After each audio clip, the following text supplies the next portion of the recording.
ఈరోజు revenue divisional అధికారి రేపల్లె వారి అధ్యక్షతన నిర్వహించిన ప్రజా ఫిర్యాదుల పరిష్కార వేదిక కార్యక్రమంలో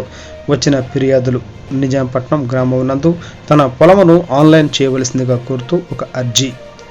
బట్టెప్రోలు మండలం పెదలంక గ్రామమునకు మంజూరు కాబడిన శ్మశాన వాటికకు హద్దులు నిర్ణయించవలసిందిగా కోరుతూ మరో అర్జీ,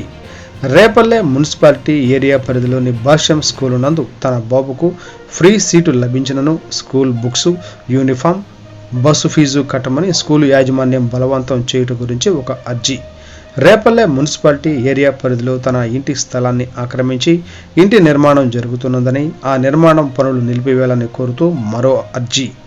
రేపల్లె మండలం వేతపూడి ఏరియా పరిధిలోని పల్లికోన వెళ్ళు దారిలో నిర్మించిన ఐస్ ఫ్యాక్టరీ నుంచి వచ్చు వ్యర్థాలు వలన తమ పొలాల యందు పంట సరిగ్గా పండకపోవడం గురించి కావున ఐస్ ఫ్యాక్టరీని నిలుపుదల చేయడం కోర్టు ఒక అర్జీ. మొత్తం 5 అర్జీలు వచ్చినవి.